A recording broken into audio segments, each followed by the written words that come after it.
Part 1. The power of charity sows deep in my heart, and I reap and gather the wheat in bundles and give them to the hungry.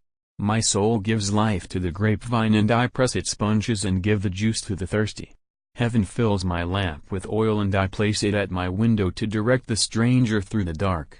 I do all these things because I live in them, and if destiny should tie my hands and prevent me from so doing, then death would be my only desire. For I am a poet, and if I cannot give, I shall refuse to receive. Humanity rages like a tempest, but I sigh in silence, for I know the storm must pass away while a sigh goes to God. Humankind's cling to earthly things, but I seek ever to embrace the torch of love, so it will purify me by its fire and sear inhumanity from my heart. Substantial things deaden a man without suffering, love awakens him with enlivening pains. Humans are divided into different clans and tribes, and belong to countries and towns. But I find myself a stranger to all communities and belong to no settlement. The universe is my country and the human family is my tribe. Men are weak, and it is sad that they divide amongst themselves. The world is narrow, and it is unwise to cleave it into kingdoms, empires, and provinces. Humankind unite themselves one to destroy the temples of the soul, and they join hands to build edifices for earthly bodies. I stand alone listening to the voice of hope in my deep self saying, as love enlivens a man's heart with pain, so ignorance teaches him the way of knowledge. Pain and ignorance lead to great joy and knowledge, because the Supreme Being has created nothing vain under the sun.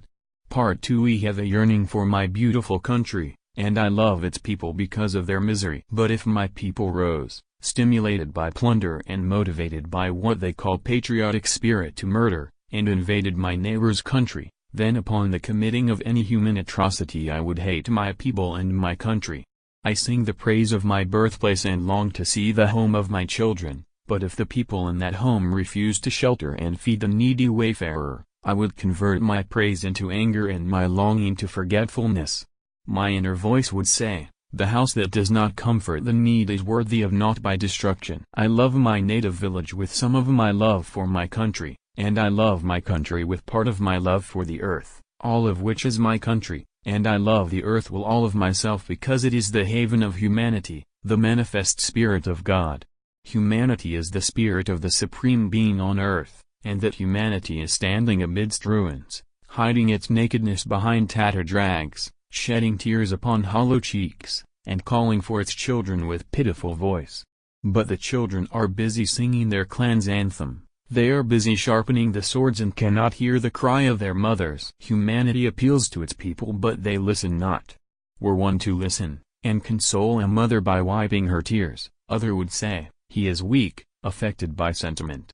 Humanity is the spirit of the Supreme Being on earth, and that Supreme Being preaches love and goodwill. But the people ridicule such teachings.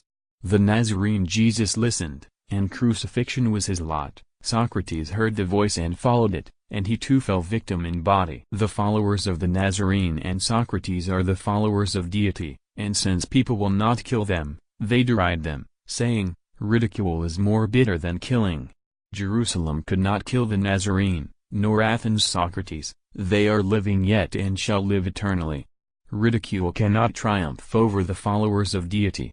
They live and grow forever. Part 3. Thou art my brother because you are a human, and we both are sons of one Holy Spirit. We are equal and made of the same earth. You are here as my companion along the path of life, and my aid in understanding the meaning of hidden truth. You are a human, and, that fact sufficing, I love you as a brother. You may speak of me as you choose, for tomorrow shall take you away and will use your talk as evidence for his judgment, and you shall receive justice. You may deprive me of whatever I possess, for my greed instigated the amassing of wealth, and you are entitled to my lot if it will satisfy you. You may do unto me whatever you wish, but you shall not be able to touch my truth. You may shed my blood and burn my body, but you cannot kill or hurt my spirit. You may tie my hands with chains and my feet with shackles, and put me in the dark prison, but who shall not enslave my thinking, for it is free, like the breeze in the spacious sky. You are my brother and I love you. I love you worshipping in your church, kneeling in your temple, and praying in your mosque. You and I and all are children of one religion, For the varied paths of religion are but the fingers of the loving hand of the Supreme Being, extended to all, offering completeness of spirit to all, anxious to receive all.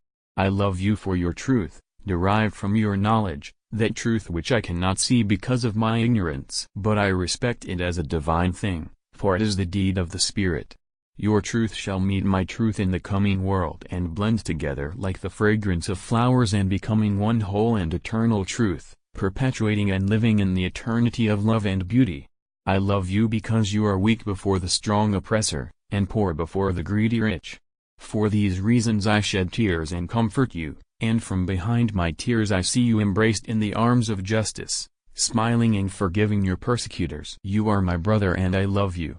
Part 4. You are my brother, but why are you quarreling with me?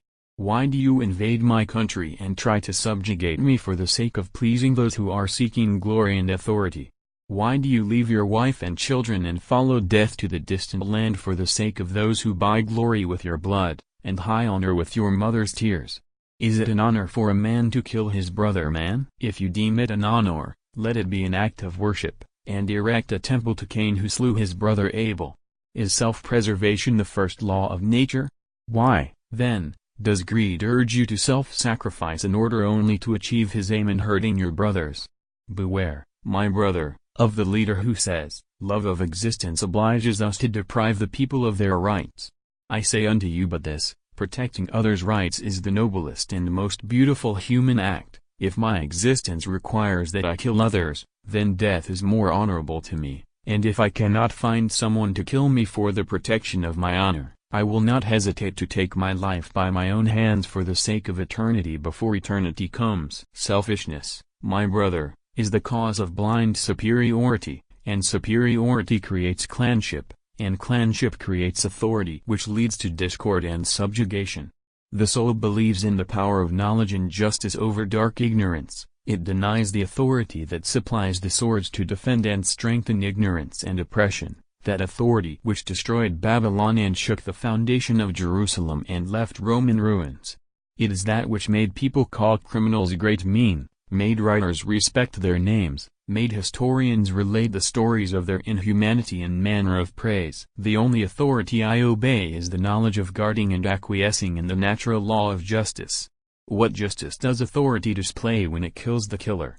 When it imprisons the robber? When it descends on a neighborhood country and slays its people?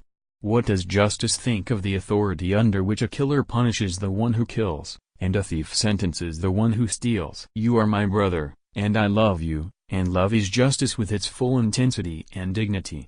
If justice did not support my love for you, regardless of your tribe and community, I would be a deceiver concealing the ugliness of selfishness behind the outer garment of pure love. Conclusion. My soul is my friend who consoles me in misery and distress of life. He who does not befriend his soul is an enemy of humanity, and he who does not find human guidance within himself will perish desperately. Life emerges from within, and derives not from environs. I came to say a word and I shall say it now. But if death prevents its uttering, it will be said tomorrow. For tomorrow never leaves a secret in the book of eternity. I came to live in the glory of love and the light of beauty, which are the reflections of God.